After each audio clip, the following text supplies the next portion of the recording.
Hey guys, if you're still awake at this hour, you already know why. The world outside has gone silent, leaving only the low, persistent hum of the refrigerator cutting through the absolute stillness of your house. A sound that only intensifies the profound emptiness around you. Tonight, we're talking about the deep ocean. Not the romantic kind, but the industrial horror of it, where the rules of man dissolve in salt and depth. We're talking about the floating cities of luxury and denial, the mega cruise liners. I've managed to get my hands on something impossible, a leaked archive, encrypted, heavily redacted, and meant to be sealed forever, detailing incident reports from one of the largest global operators, the Aether Lines. These aren't the simple slip and falls they report to insurers. These are the visceral truths, the things they pay millions to bury, the terrifying moments when the veil dropped and the deep abyss stared back. Don't look behind you right now, but check the lock on your window just in case. So, before you get comfortable, take a moment to like the video and subscribe, but only if you genuinely enjoy what I do here. Let me know where you are right now and what time it is, so we can face this hour together. Now, dim the lights, let the silence settle in, and let's step into the dark together. The stories you are about to hear, or perhaps I should say, the testimonies I'm about to share, they all come from different ships, different years, but they share the same terrifying watermark, the absolute, total silence of the corporate machine after the incident. They call it loss prevention. I call it visceral erasure. The context matters. When a ship leaves port and crosses the 12 nautical mile limit, it enters international waters. This is sometimes called the jurisdictional vacuum. While technically the law of the vessel's flag state applies, the practical reality is that unless a massive crime occurs, internal incidents are managed entirely by the company, far from prying eyes. This is where the contracts, the NDAs, and the fear truly gain their power. Once you are out there, you are owned. That is your grounding fact for the night. The open ocean is the most effective legal buffer zone ever devised by man.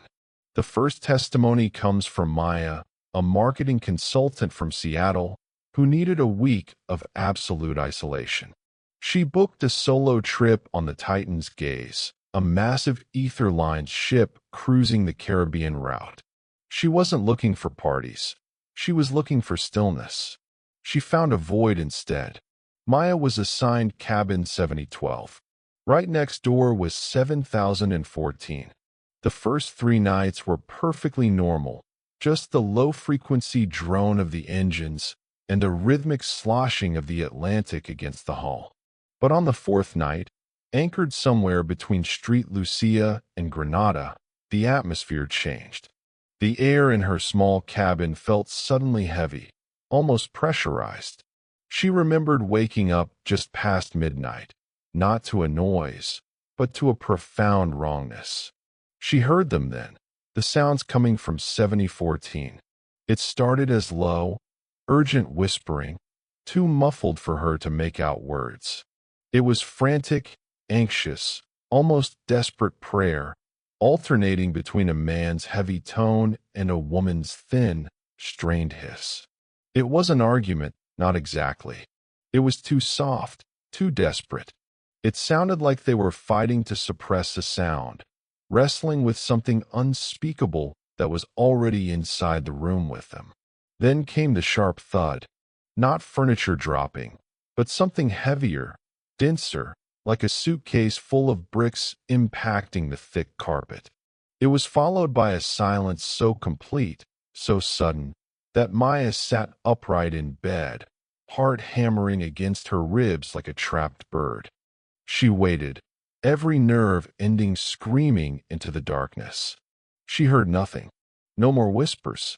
No hurried footsteps. Just the relentless, indifferent ocean. She tried to rationalize it. A couple arguing, perhaps a drunken fight. but the sudden stop was terrifyingly unnatural. It felt like a circuit breaker had been flipped, cutting off life mid-sentence. It was almost 3 a.m. when she finally drifted back to sleep, only to be jolted awake again by a sound she couldn't ignore. The high, thin, almost musical scratching sound of metal grating against metal. It was faint, but continuous, coming from the balcony of 7014. It sounded like something being dragged across the steel floor plates outside, right next to where the dividing wall between the balconies met. Maya forced herself out of bed, creeping to her own glass door.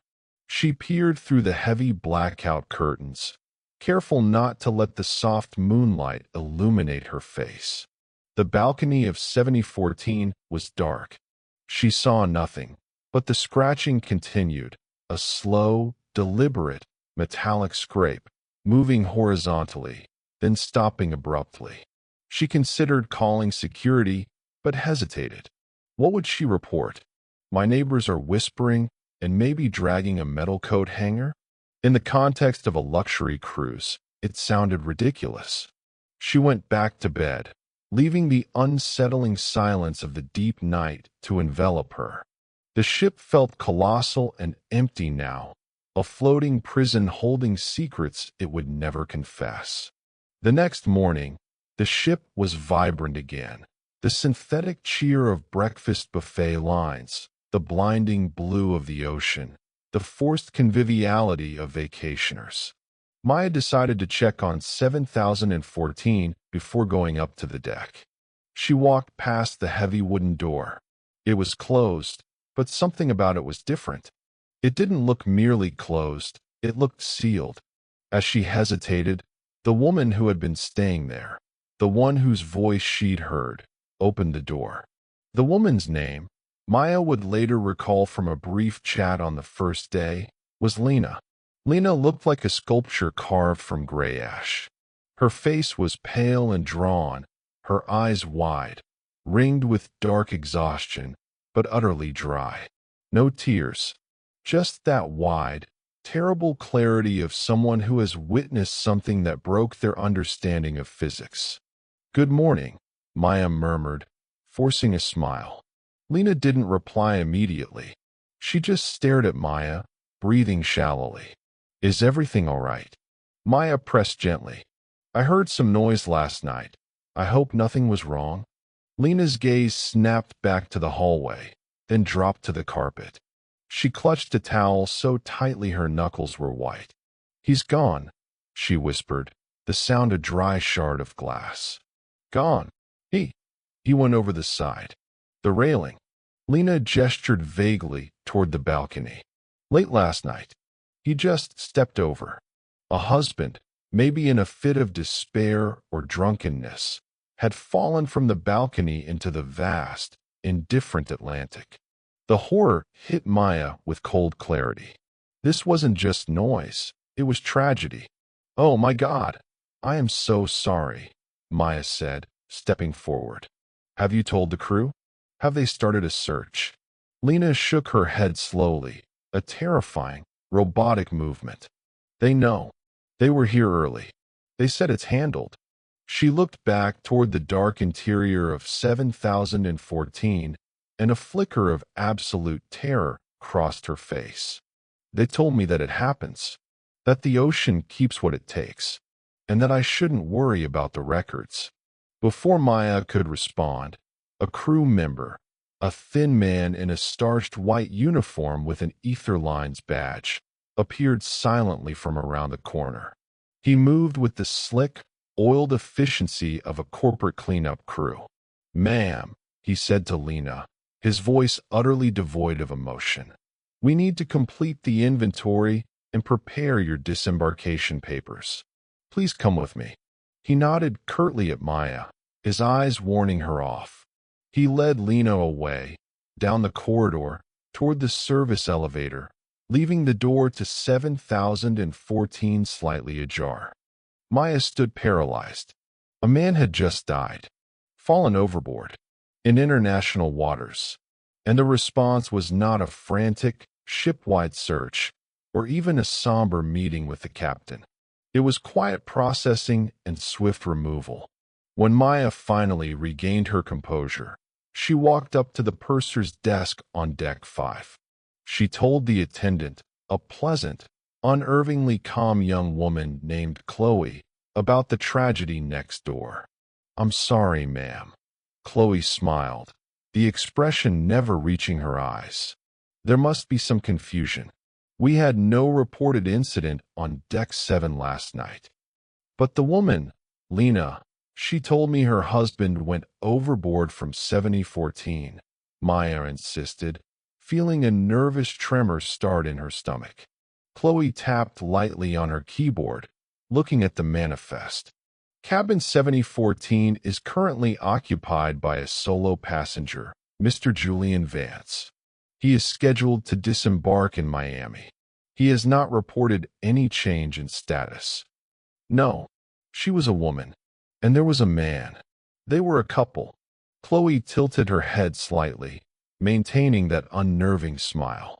"I'm looking at the records, ma'am. Mr. Vance checked in alone. He is traveling solo." She paused, then added, "We do not have any passenger named Lena or any record of a couple in 7014 this voyage."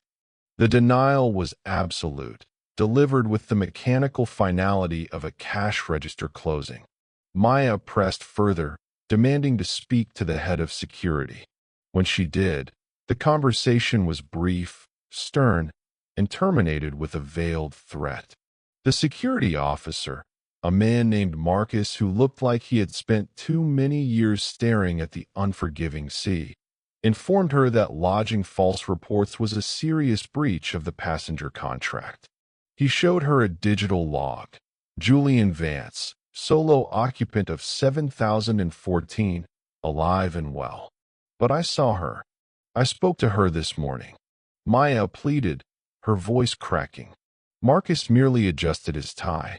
"Ms. Hayes, sometimes, when people are alone at sea, their perceptions can be distorted. We have high-definition camera footage covering all corridors and public areas. There was no woman matching the description you provided in or around 7014 this morning. The terror wasn't the disappearance. It was the chilling, efficient rewriting of history." Maya spent the rest of the cruise consumed by a single, horrible thought. What if the woman didn't exist either? Or worse, what if the man didn't just fall, but was taken, and the mechanism that took him erased the fact he was ever there? She tried to find the cabin again later, walking past the door. The number 7014 was still there, but the space felt cold, inert. She realized she couldn't remember the color of the woman's dress, or the sound of the man's voice, only the whispering dread they generated. This is the speculative concept I want you to hold on to. The deeper you go into the void, physical or corporate, the less reality matters. The ocean acts as a membrane, not just swallowing bodies, but swallowing the history of those bodies. The company merely facilitates this erasure. It is easier to delete the data than to acknowledge the possibility of a flaw in the system. Fear isn't about what we see. It's about what we imagine is watching us. But true, existential horror is realizing that the world, the solid structures you trust, can look you straight in the eye and tell you that your memory is a fabrication. That the life you saw vanish never existed to begin with. The Aether Lines was a master of turning the visceral into the metaphorical, making their disappearances utterly untraceable, not through concealment, but through absolute denial. And that was just the beginning. The stories got colder, darker, and went much deeper than the tourist decks. We need to go below the waterline now. We leave the sunlit denial of the upper decks now and descend into the mechanical heart of the floating beast. If the tourist areas are stages for corporate theater, the engine rooms and bilges are the deep, damp truths of the operation. Everything is heat, noise, and vibration down here. The relentless, driving power that pushes a city-sized structure across an indifferent globe. Julian was a marine engineer, working the graveyard shift deep in the subdecks of the Odyssey Prime, a monster ship running the transatlantic route. His world was Deck 3, for levels below the waterline. The temperature down there routinely hovered between 110 and 120 degrees Fahrenheit. The air conditioning was minimal, barely enough to keep the massive electrical conduits from melting. It was a suffocating, metallic hellscape, but for Julian, it was predictable. This predictability is the grounding fact we need to understand. In the engine room, physics is absolute. Heat is generated by combustion, friction, and power transfer. Cold requires effort, purpose, and dedicated machinery. There are no natural cold spots on Deck 3. Everything radiates fire. That's why the first incident Julian reported wasn't a sighting, but a physical impossibility. He was performing a routine inspection of the auxiliary cooling pumps near the redundant ballast tank access, an area usually scorching hot, barely tolerable for more than 5 minutes. But on that night, halfway across the Atlantic, Julian felt a chill. It was localized, confined entirely to a 3-foot radius around the access hatch. It wasn't merely cool, it was the sharp, biting cold of a northern winter. It smelled wrong, too. Not coolant or oil, but ozone and something ancient, like limestone decay mixed with salt and profound stillness.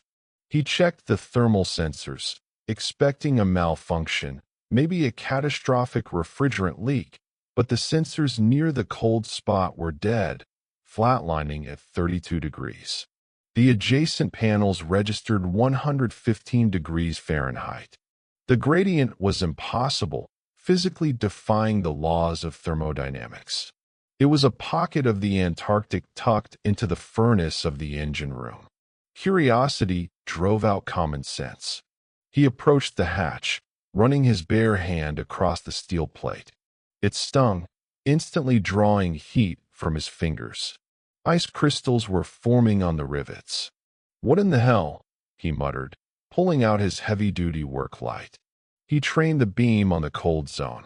Within the aura of cold, the air itself seemed to ripple, like heat distortion, except this was a distortion of cold.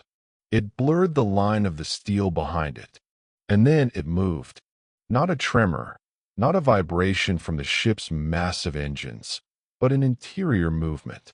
The distortion gathered itself, becoming denser, less like fog and more like solidified shadow. It wasn't black, but the total absence of light, a three-dimensional patch of negative space existing against the glare of the work lamps. This shadow wasn't amorphous. It had form, shape, long, angular, and unervingly quick. It slid along the hull plate, maintaining its temperature bubble, gliding vertically up the steel wall faster than any fluid or gas should move. It seemed to pause near a cluster of insulated pipes, almost testing them, before it flowed back down. Julian stood frozen, drenched in sweat from the heat surrounding him, yet shivering violently from the cold radiating from the distortion. He remembered the old deep-sea folklore. The oceans are filled with things that exist at pressures and temperatures unimaginable, things that look at light and see only an edible target. This entity, whatever it was, felt abyssal. He ran. He didn't wait. He didn't try to analyze it. He scrambled back up the steep ladder wells, deafened by the noise, desperate to break free of that localized, impossible cold. When he finally reached the duty office, gasping for air, he found the supervising engineer, an older man named Petrov, studying a maintenance report, utterly calm. Julian immediately launched into a frantic explanation. The cold, the dead sensors, the shadow. He expected skepticism, maybe a quick trip down to check the gauges. Petrov didn't look up from his clipboard. "It's the 17B anomaly, Julian," Petrov said, his voice flat. "It happens. It's an electrical ghost. Leave it alone." "An electrical ghost?" "Sir, there was ice forming in the middle of a 100-degree environment. And I saw something. It was moving. It was black. It was—" Petrov finally raised his eyes. They were tired, full of an exhaustion that went beyond a double shift. "You saw nothing, Julian. You saw a heat shiver in the air caused by pump fluctuation. The sensors flatlined. They were deactivated for recalibration." Petrov lied smoothly, without blinking. Julian realized then. Petrov wasn't protecting the ship from a phantom. He was protecting Julian from the company. The crew knew about this 17B anomaly. It was a local myth, a dark joke shared only in whispers between shifts, always associated with unexplained maintenance issues, misplaced tools, and, occasionally, the quiet disappearance of a newly hired deckhand who happened to be working alone down there. The next day, the corporate machine descended. It wasn't a technical team. It was security and legal. They didn't ask Julian what he saw. They told him what he saw. A fault in the atmospheric monitoring system, caused by stress fatigue in the environment. Julian was forced into a meeting room, stripped of his communications devices, and presented with a massive stack of papers. "You will sign this," the legal representative, a woman named Ms. Carr, stated without preamble. "It's a non-disclosure agreement concerning proprietary mechanical diagnostics and personnel transfers." Julian read the fine print. It was airtight. It stated, in terrifying legalese, that he had witnessed nothing anomalous, confirmed that all machinery was functioning within prescribed parameters, and agreed, under penalty of ruinous lawsuit and professional blacklisting, never to discuss the status of the ballast tank area, specifically compartment 17B, with anyone, ever. The cost of his silence was immediate: a substantial severance package, early retirement papers, despite being only 38, and an immediate transfer off the Odyssey Prime at the next port. No investigation, just erasure and reassignment. But the final act of the cover-up was the most chilling. Before they forced him to leave the ship, Julian watched from a distance as a welding crew, under the direct, silent supervision of security, worked on Deck 3. They weren't repairing the hatch. They were welding it shut. They were using high-temperature, permanent seals, burying the access point under thick, overlapping layers of fresh steel plating, turning the hatch into an inaccessible feature of the hull. They were sealing the anomaly inside, creating a tomb in the deepest, hottest part of the ship. This leads us to the speculative concept here. What if the entity isn't supernatural in the traditional sense, but hypernatural, something so alien to surface-world physics that it breaches reality simply by existing? What if the intense, constant engine vibration and the proximity to the crushing pressures of the deep ocean somehow anchor this thing, making the ship not just a vessel for people, but a cage for an abyssal intelligence that manifests as localized cold and visual distortion? Julian's story is the counterpoint to Maya's. Maya witnessed the corporate cover-up of a passenger's life. Julian witnessed the physical concealment of something that actively threatened the vessel.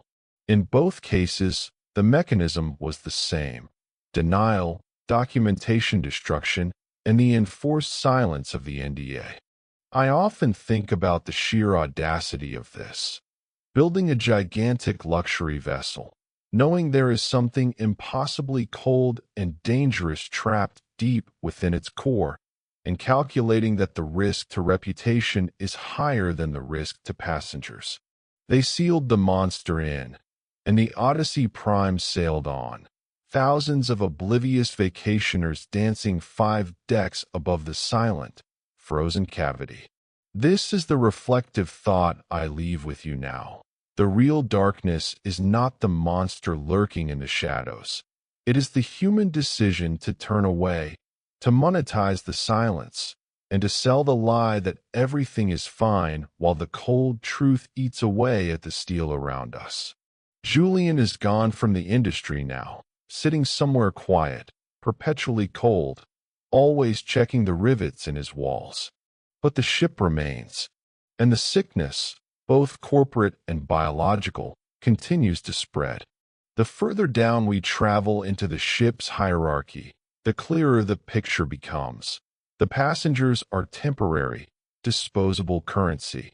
The infrastructure is sacred. But there is a third, often forgotten layer. The essential, invisible workforce, the crew who keep the fantasy afloat. Their silence is purchased cheaply, often through visa threats and economic leverage. Our next witness is Alara, a cabin steward from Jakarta, working on the sprawling, multi-deck Azure Dream sailing the Asian routes.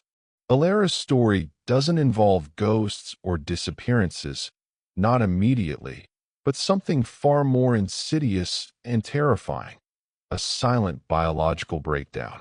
Alara shared a cramped crew cabin deep below Deck 1 with 3 other women. One of them was Rina, a laundry supervisor from the Philippines. Rina was the life of the cabin, always laughing despite the crushing 16-hour days. But on the 7th day of the voyage, Rina was silent. It started subtly. Rina began complaining of a deep, bone-aching fatigue. Then came the fever, spiking violently every afternoon, followed by drenching chills at night. Alara tried to give her standard painkillers, urging her to report to sick bay. Rina refused. Crew sick bay visits were logged, deducted from pay, and often resulted in immediate, unpaid mandatory quarantine or transfer. But what followed was not a standard flu. Alara noticed the change in Rina's skin. It lost its color, not just pale, but a sickly, gray-blue hue that looked more like concrete than flesh. Her eyes, usually bright, became permanently rolled upward, so only the white, bloodshot sclerotic tissue showed, giving her a look of permanent, surprised agony.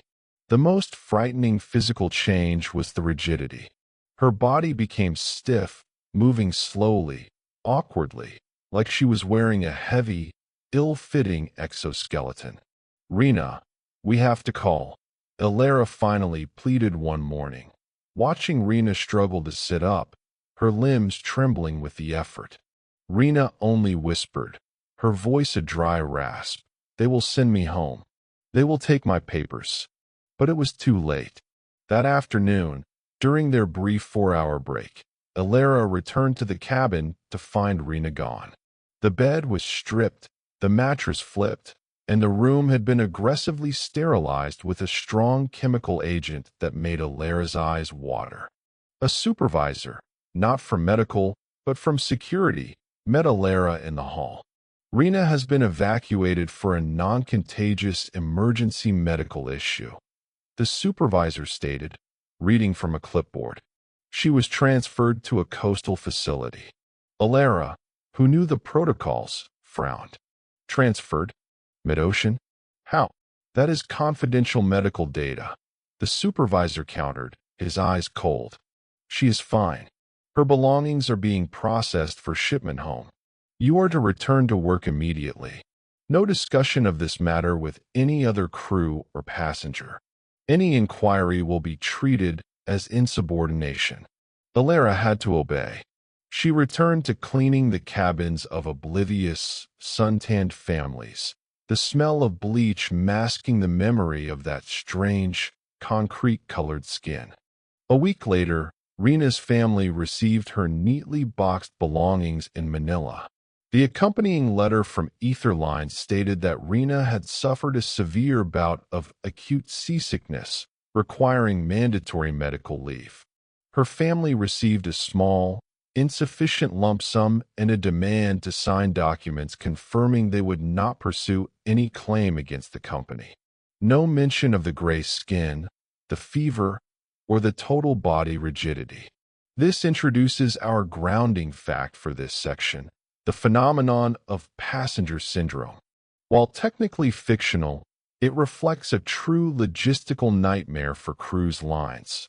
The rapid spread of infectious diseases in high-density, closed populations. Norovirus is common, but when something new, aggressive, and unknown emerges, the company's first priority is containment and denial, not public health reporting. They would rather let one person die than risk a single bad headline that sinks the next 3 months of bookings. Alera's horror intensified when she heard whispers from the catering staff. They confirmed Rena wasn't the only one. 3 cooks in the galley had been quietly transferred out, 2 engineers were missing, and a cluster of laundry workers had been moved to an isolated storage compartment and had not been seen since. This wasn't an epidemic of norovirus. This was a targeted, selective consumption of personnel by an unknown biological agent, contained entirely below the crew line. Alera tried to find concrete evidence. She became obsessed with the concept of the illness. Was it viral? Bacterial? A chemical contaminant? She risked her job, sneaking into the recycling bay where biological waste was processed. She found a sealed, bright red hazardous waste container labeled Medical Incident 3C, clearly marked for incineration upon docking. Peering inside, Alera saw bundled linens, Rena's linens, and the medical gloves used to handle her. But she also saw something else, a photograph slipped inside a clear plastic sleeve. It was Rena's official Aether Lines ID photo, cheerful and smiling. Someone had used a thick black marker to cross out the smiling face and write one single word across the bottom, vector. The sickness wasn't merely a tragedy. It was a phenomenon the company had categorized, contained, and labeled. They knew what it was, but instead of treatment, they sought eradication of the infected and the data trail. Alera finally confronted her supervisor, who, visibly annoyed, led her to a small, windowless office. "You have been asking questions," the supervisor stated. "What happened to Rena?" The supervisor sighed, producing a sealed, official envelope. Inside was a termination notice, effective immediately, and a new NDA, identical to the ones signed by the engineers and security staff. It wasn't about the money. It was about the threat to her immigration status, her ability to ever work internationally again. She had to sign or lose everything. This is the speculative concept born from Alera's experience. The idea of a restless pathogen, a virus or bacteria that doesn't just make you sick, but alters your very physical structure, perhaps adapting to the unusual, closed-loop ecosystem of the ship, mutating into a form that the CDC has no record of, a phantom illness that only exists in the deep ocean, thriving on isolation and secrecy. It is a perfect horror, an illness that leaves no trace once the host is eliminated. Post-trip tests on the remaining crew would naturally come back clean because the source was gone, incinerated, wiped clean. Alera eventually signed the NDA. She was sent home, her savings gone, her career ruined, all because she saw the gray skin. But the story of biological contamination doesn't stop with the crew. It reaches up into the passenger decks, always masquerading as something else, always covered by a liability waiver. As Julian taught us, the silence is purchased. As Alera learned, sometimes the price of knowing the truth is everything you have. This is my reflective thought for you. Dread is the feeling that something terrible is about to happen. Horror is the realization that the terrible thing has already happened, and the only people who noticed are now being forced to apologize for their memory. We must now turn to the oblivious passengers, the families on vacation who saw the consequences of this hidden contamination up close, who saw the disease of denial in action. The sheer scale of a cruise ship allows for perfect compartmentalization. While Alera was witnessing biological containment in the crew quarters, just a few decks above, families were buying souvenirs and posing for professional photos. This divide is key to understanding our next witness, Marcus, an insurance accountant from Toronto, traveling with his wife and two young children on the Starlight Voyager, traversing the Caribbean during the school break. Marcus's family was living the dream. Pools, buffets, sun. But the dream shattered, as they always do on these voyages, with the introduction of the wrongness. It started with his daughter, 6-year-old Chloe. A high, rapid fever struck her during dinner on the 5th night. Marcus assumed it was a standard travel bug or too much sun. But by midnight, the fever was spiking wildly, and a distinct, angry, reddish-purple rash had broken out across her chest and arms. It looked less like hives and more like a dense, internal bruising visible beneath the skin. The ship's sick bay was professional, if somewhat sterile and rushed. The doctor on duty, a harassed man with tired eyes, took one look at Chloe, and his composure vanished. "We need immediate quarantine," he announced, his voice suddenly sharp. Marcus and his wife, Sarah, were rushed, along with Chloe, to a small, windowless ward in the deepest part of the medical facility. Within 2 hours, their son, 8-year-old Liam, started exhibiting the exact same symptoms: fever, chills, and the terrible internal rash. This is the grounding fact here. Cruise ships, because they operate outside standard medical jurisdictions, often practice aggressive, even extreme, containment measures to prevent outbreak reports. The moment a symptom is detected that looks potentially reportable, especially to the CDC in U.S. waters, the priority shifts from patient care to corporate protection. The official diagnosis given to Marcus was severe atypical dermatitis, cause unknown. They were told it was a rare, non-contagious reaction, possibly to a cleaning agent or the pool chemicals. But the silence that followed the diagnosis was deafening. No further tests were offered. The staff, clad in full hazmat-style white protective suits, communicated only in clipped sentences. Food was delivered through a slot in the heavy steel door. Then, the true scale of the problem became impossible to ignore.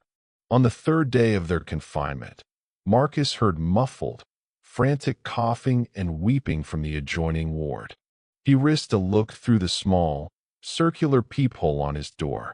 He saw movement, more hazmat suits, pushing gurneys down the corridor. He counted 3 different sets of parents, their faces pale with shock, being escorted into separate, sealed rooms.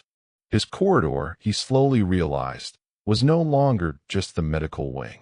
The entire starboard side of Deck 2 was a sealed containment zone. Later that evening, the doctor finally returned, but not to treat the children, whose fever had begun to slowly subside, leaving behind deeply bruised skin. He returned with the legal paperwork. The company, Aether Lines, presented Marcus, the accountant, with a stack of documents titled Voluntary Containment and Liability Waivers. The waiver stated, in clear language, that Marcus acknowledged his children had contracted an illness from an unforeseen environmental anomaly, that Aether Lines denied all culpability for the personal exposure, and that in exchange for the cost of their medical care, which was highly discounted, almost free, a full refund for the voyage, and a substantial credit voucher for a future cruise, Marcus and Sarah would sign away all rights to discuss the events, seek independent medical assessment of the disease, or cooperate with any third-party inquiry. specifically mentioning health organizations like the CDC. The implication was clear: sign the waiver, take the cash and the discount, and bury the memory. Or refuse, and face exorbitant medical bills and the likelihood that Aether Lines would use their resources to legally crush any attempt to understand what happened to their children. They were being bribed into silence while their children were still recovering. Marcus, utterly isolated and focused only on his children's health, signed. Later, the children recovered completely, almost unnervingly fast. By the time they disembarked in Miami, the rash was gone, leaving only ghostly imprints. This is the speculative concept at the heart of this section: contagion by design. What if this illness, the one that struck Rena the steward and Marcus's children, is a vector for something else? A localized, rapidly transmissible, fast-burning pathogen engineered to scare people into compliance, to generate a crisis that is more easily managed by NDAs and waivers than by public transparency. The rapid disappearance of symptoms is key. It leaves no forensic trace, confirming the company's claim that it was merely an atypical, self-limiting reaction. The ultimate horror for Marcus wasn't the illness. It was the realization that the company cared less about the nature of the disease than it did about the integrity of its booking calendar. The most unnerving postscript came 3 months later. Marcus, still paranoid, insisted on thorough follow-up testing for the kids at a specialized pediatric facility back in Toronto. The results came back negative for everything. Every known viral, bacterial, fungal, and parasitic pathogen. There was zero trace of the illness that had almost hospitalized them. It was as if the fever, the rash, the whole terrifying quarantine experience had been a shared, chemically induced delusion. Marcus never used the discount voucher. He realized that the voucher wasn't a gift. It was a leash, designed to keep him invested in the future of the company, a constant reminder that they owned his silence. He reflects now: we believe that medicine is designed to heal and report. But when you are floating 1,000 miles from shore, medicine becomes another corporate weapon, designed for concealment and leverage. They didn't cure the illness. They just outran its symptoms, relying on the fact that the ocean erases the evidence faster than the scientists can track it. But sometimes, the evidence is not biological. Sometimes, it is visceral and solid. We move now to the most repugnant of the testimonies, a literal discovery of what the Starlight Voyager was truly filtering out of the world. If the engine room holds the cold truth of the abyss, and the sick bay holds the controlled chaos of unknown contagion, then the ship's ventilation system is the true circulatory system of the corporate lie. It promises fresh, clean, pressurized air, but it often carries the unseen, the infinitesimal dust of the ship's secrets. Our next witness, Alex, was an HVAC technician from Sydney, assigned to the massive Arctic Solstice, a ship navigating the remote, silent waters off the coast of Alaska. Alex was responsible for the maintenance of the complex air filtration and climate control systems that kept the passengers comfortable even as the ship cut through freezing fog. The ventilation system on a ship of this size is vast, a labyrinth of metal ducts spanning 22 decks. Alex's job was routine: check pressure, clean filters, and replace aged components. The filters were the worst part of the job. They were large, dense rectangles of woven mesh that trapped everything: dust, lint, hair, cooking grease, turning the filtered matter into a thick, organic sludge that smelled faintly of ammonia and decay. This is the grounding fact for this section. Air filtration systems on megaships process tens of thousands of cubic feet of air per minute. They are designed to capture microscopic pollutants, but sometimes, They catch things that shouldn't be airborne, things that defy explanation. Alex noticed the issue while servicing the central intake bank on Deck 4, adjacent to a decommissioned service corridor.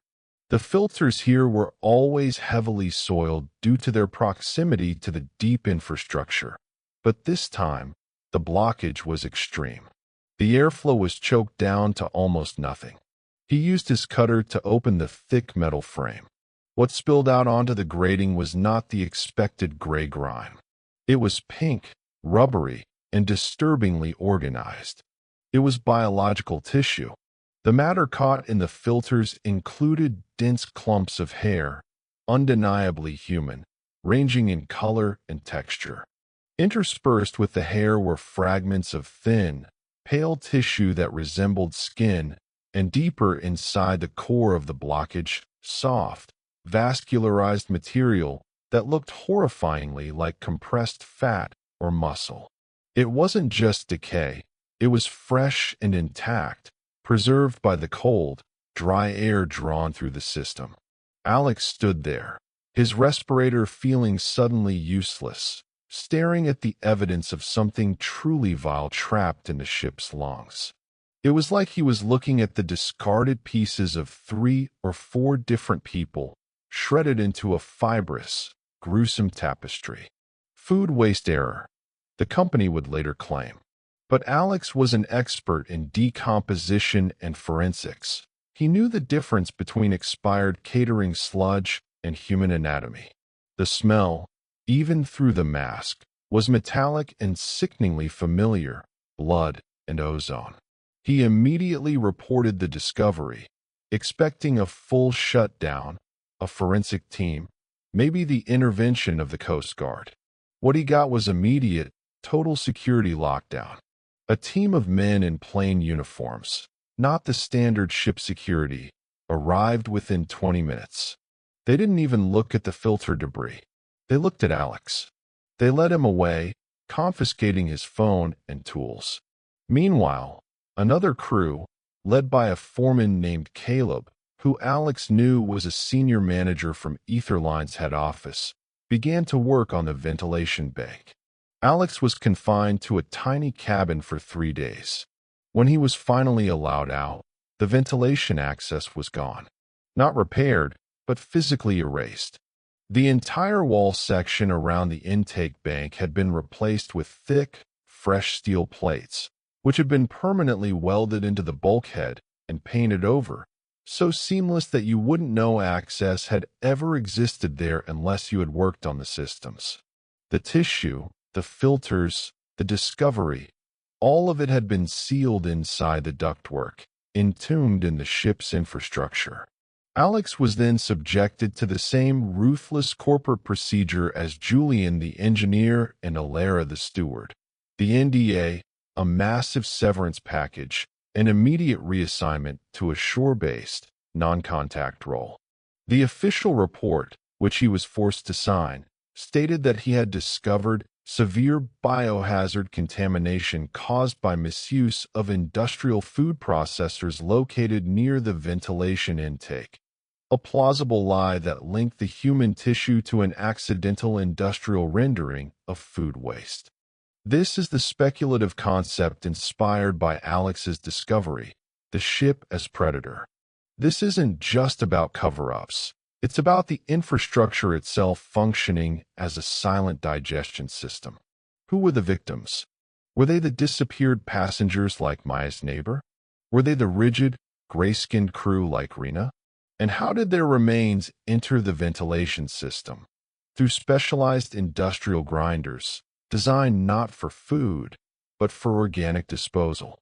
The biological material found in the ducts suggests a horrifying, mechanical finality to the disappearing act, a system designed to erase the evidence so completely that only the minute filtered remnants remained.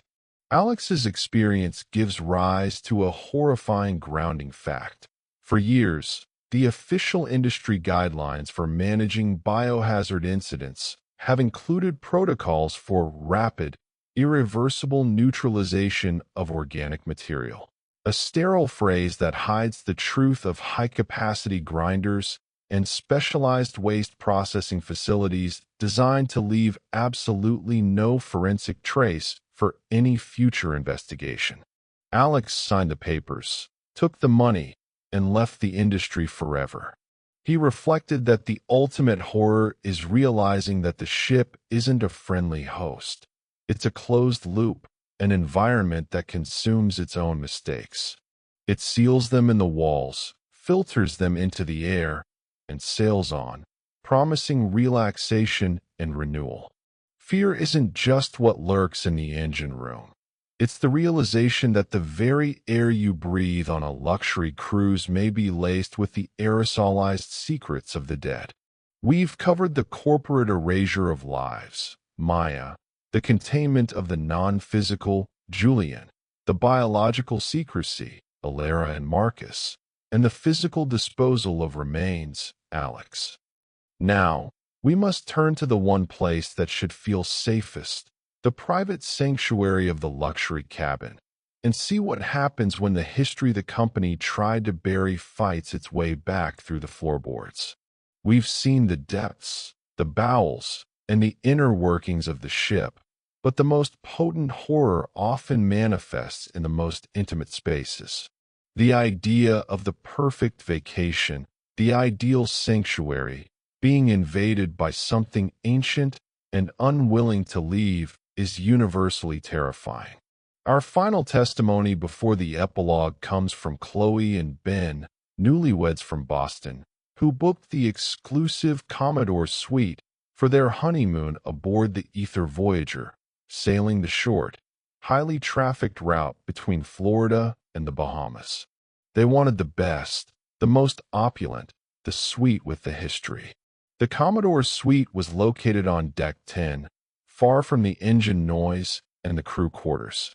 It featured a panoramic balcony, a massive soaking tub, and was rumored to have once been the personal quarters of a former fleet commander, years ago, when the ship was still in its earliest, military-esque configuration. The first few nights were perfect, but on the third night, exactly at 3:33 a.m., Chloe was jolted awake not by sound, but by the heavy, sudden pressure change in the room, as if the air had been instantly drawn out and replaced with a dense, freezing vacuum.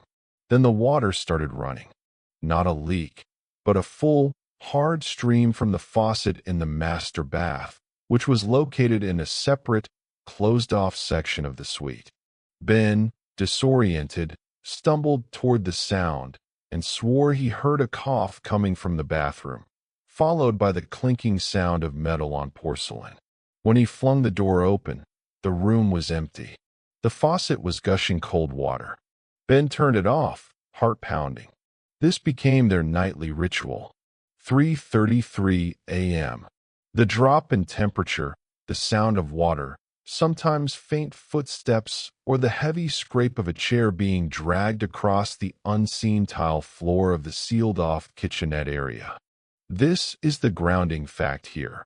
Ships, due to their metallic structure and continuous movement, are prone to acoustic and thermal anomalies. But the consistency, the exact time, the isolated temperature drop, defies standard architectural or structural explanation. It suggests an intelligent, purposeful manifestation. Chloe began to research the suite's history, sneaking onto old crew forums using the ship's expensive satellite Wi-Fi. It took hours, but she found the truth the company had sanitized away. The suite was indeed the old commander's quarters, but it was also the location of a fatality. A young Marine officer named Elias had been found dead there, ruled a suicide by self-inflicted gunshot during a long, isolated crossing in the late 90s. The ship was immediately scrubbed, rebranded, and the officer's name was purged from the Aether Lines manifest. But the incident, and the specific energy of the man's violent end, had apparently never left the room. This is the speculative concept. The ship itself, being a giant metallic conductor, acts as a temporal anchor, capturing and cycling intense emotional or traumatic energy until it manifests physically. The running water, the cold, the footsteps, these are not random specters. They are residual echoes of Elias's final, isolated moments. The horror escalated beyond the subtle. On the fifth night, as the 3:33 a.m. chill hit, Chloe watched, horrified, as a heavy crystal decanter sitting on the bar cart slid 3 inches across the polished wood, paused, and then violently tipped over, smashing on the floor.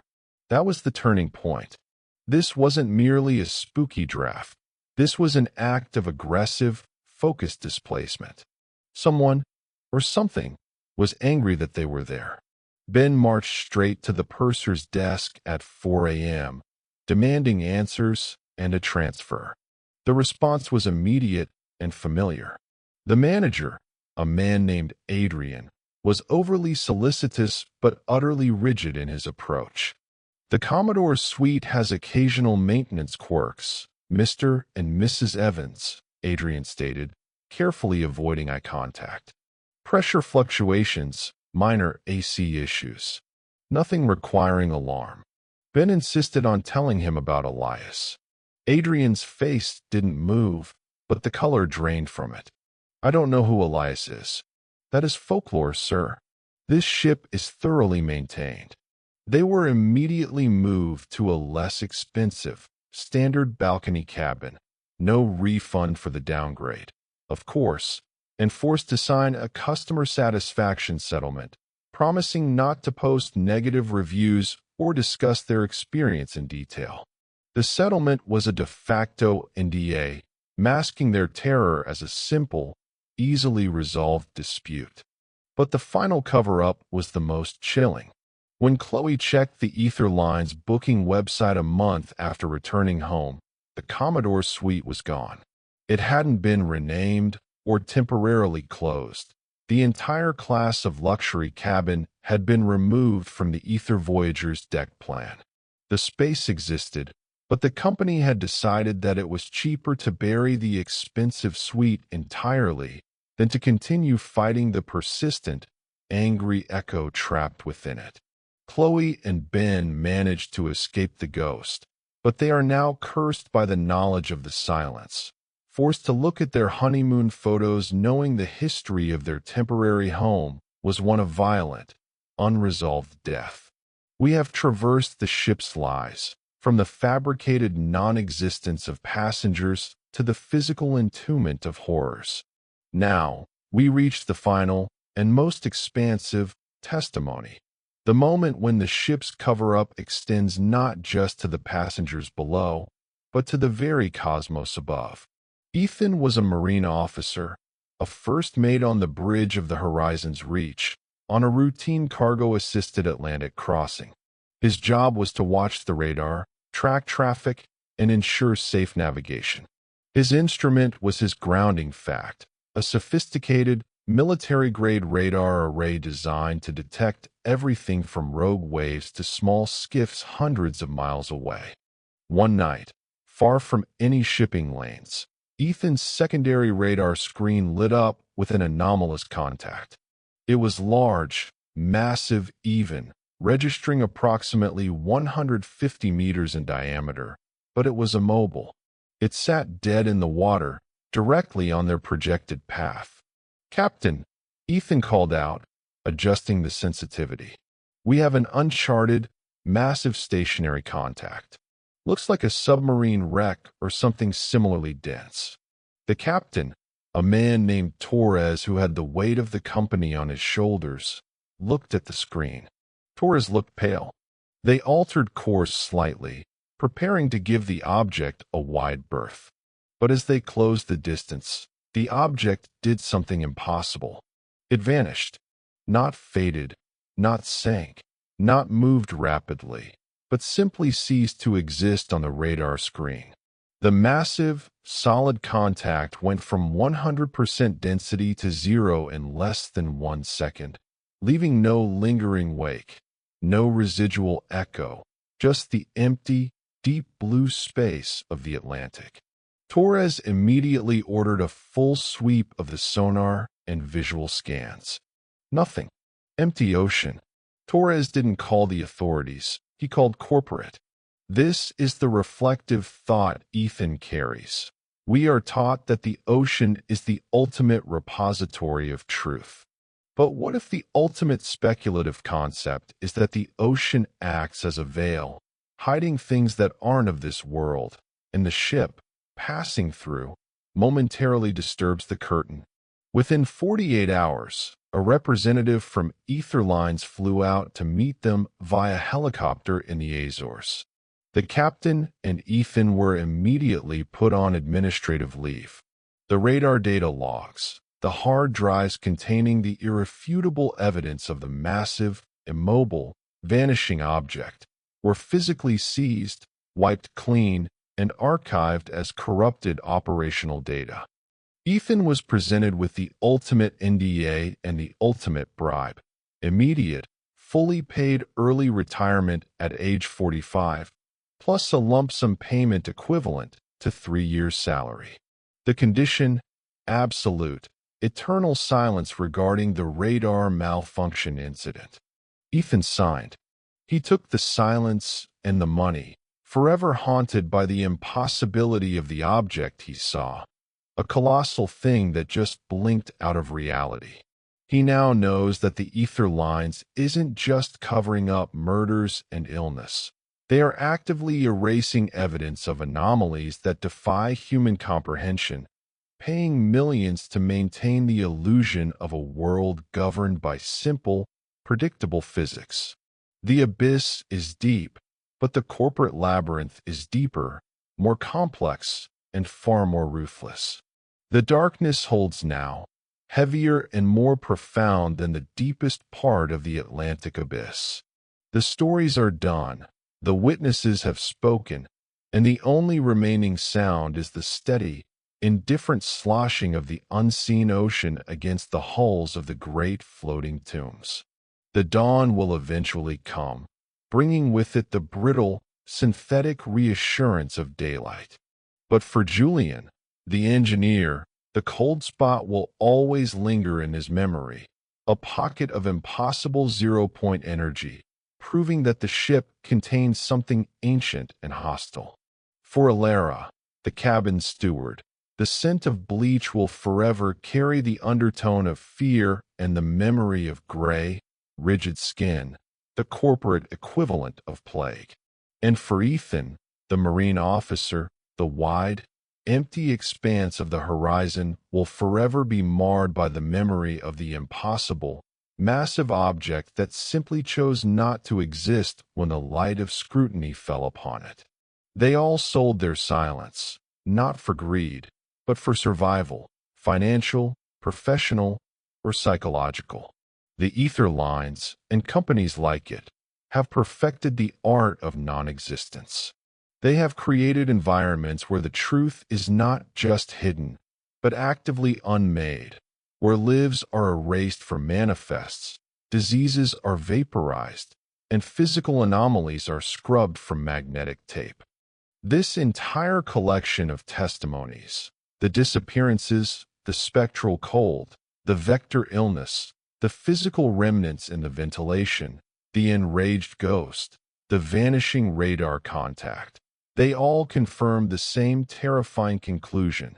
Cruise ships, operating under the cloak of luxury and the legal protection of international waters, are the perfect machine for generating, containing, and monetizing total horror.